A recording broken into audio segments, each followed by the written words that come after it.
Hello everyone, welcome to Coconut IAS. And ये अपनी series है इकोलॉजी एंड एनवायरमेंट अफेयर्स। इसमें न्यूज़ है youth undertakes farming experiment in Kerala. Okay, और ये जो एक्सपेरिमेंट है ये कौन से बेसिस पे था? इसमें था फ्लोटिंग राफ्ट एग्रीकल्चर या फ्लोटिंग राफ्ट फार्मिंग। तो हम इस सिस्टम को भी देखेंगे और न्यूज़ को देखते हैं। तो अभी केरला में जो ओणम फेस्टिवल आएगा उसके लिए बहुत सारे फूलों की डेकोरेशन वगैरह ये सब की जाती है ना।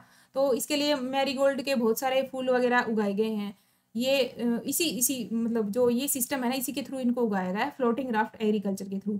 तो जो यंग फार्मर है वहाँ पे उन लोगों ने ये एक्सपेरिमेंट किया है, मतलब इस सिस्टम के थ्रू उन लोगों ने बहुत सारे फूल वगैरह ये सब उगाए हैं। ये कहाँ की न्यूज़ है? ये केरला में वेम्बनाड बैकवाटर्स है, अल्पुजोहा है ना, वहाँ पे एक गाँव है छोटा सा, उस गांव में ये सब एक्सपेरिमेंट किया गया है।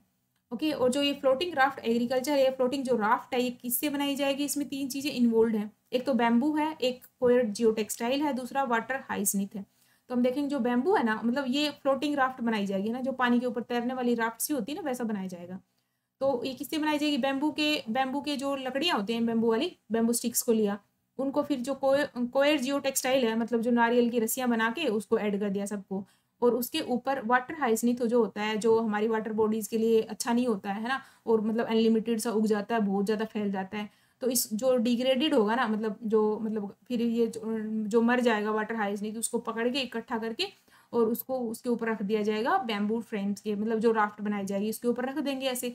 तो वो पूरा का पूरा एक राफ्ट ऐसे तैयार हो जाएगा और उसके ऊपर फिर हम ये एग्रीकल्चर करेंगे अपनी जो है।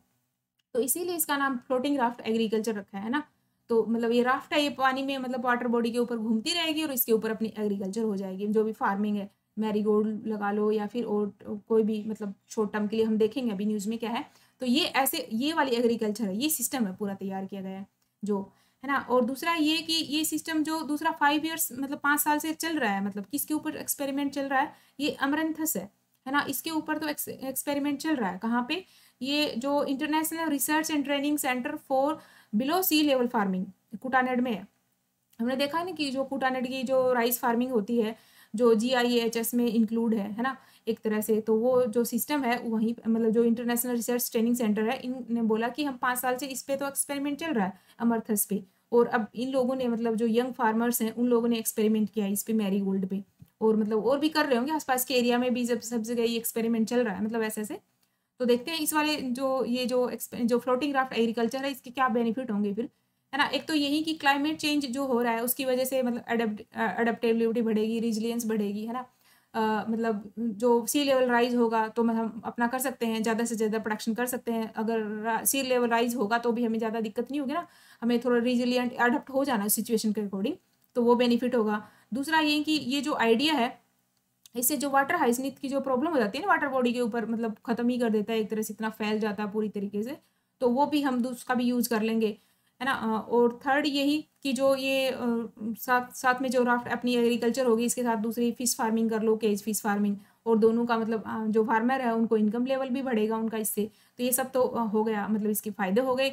दूसरा ये अप्लाई क्या है, मतलब ऐसा नहीं है इसको कि हम थ्रू आउट द ईयर दूसरी जो खरीफ की फसलें होती हैं या रबी की होती हैं उसी की तरह यूज़ नहीं होगा ये। एक तो ये कि शॉर्ट ड्यूरेशन क्रॉप ही इस पे उगा सकते हैं, है ना, जिसकी ड्यूरेशन लाइक 45 से 60 डेज तक हो, है ना, 1.5-2 महीने की जो फसल हो उसी को हम उगा सकते हैं। वो इसलिए कि जो हमने यूज़ किया ना हाइसनिक का जो लगाया है, वाटर हाइसनिक, है ना, तो वो जल्दी से फिर डिग्रेड, मतलब एक तरह से वो जल्दी मतलब घास फूस ही है, वो डिग्रेड हो जाएगा बाद में, मतलब ज़्यादा लंबे टाइम तो चलेगा नहीं। तो हमारा जो राफ्ट बनाया है वो डैमेज हो जाएगा एक तरह से। तो इसलिए हम जो शॉर्ट ड्यूरेशन की क्रॉप्स होती हैं ना, जैसे वेजिटेबल्स होगी या फिर यही फ्लावर प्लांट्स हो गए, ये सब उगा सकते हैं, है ना। चिली, टमाटर टमाटर वगैरह ये सब हरी जो थोड़ा टाइम के लिए होते हैं, जो वेजिटेबल्स होती हैं, या फिर जो फूल वाले पौधे होते हैं ना, थोड़ा टाइम सीजनल जो होते हैं, तो उन सबको हम इसमें उगा सकते हैं। तो याद रखना हमें शॉर्ट ड्यूरेशन वाली है ये टेक्निक जो है, और वेजिटेबल्स वगैरह फ्लावर्स वगैरह हम उगा सकते हैं, और क्लाइमेट चेंज के लिए तो है ही अच्छी। और ये राफ्ट हम बना लेंगे बैम्बू ट्री से, और कोई जो टेक्सटाइल जो होती है, नारियल का जो रस्सी होती है उससे, और जो वाटर हाइजीनिक थी इसकी प्रॉब्लम भी सोल्व हो जाएगी, है ना। ये वाली पूरी न्यूज़ थी। और ये सिस्टम अच्छा है, मतलब यूपीएससी पूछ सकता है फ्लोटिंग राफ्ट एग्रीकल्चर या फार्मिंग होती क्या है, मतलब 1-2 बार पहले वो क्वेश्चन पूछे गए हैं ऐसे जो एग्रीकल्चर सिस्टम होते हैं उससे रिलेटेड। एंड इतनी ही न्यूज़ थी, और जो प्रोनाउंसिएशन है मेरी थोड़ी इधर उधर रहती है तो आप एडजस्ट कर लेना। And thank you so much.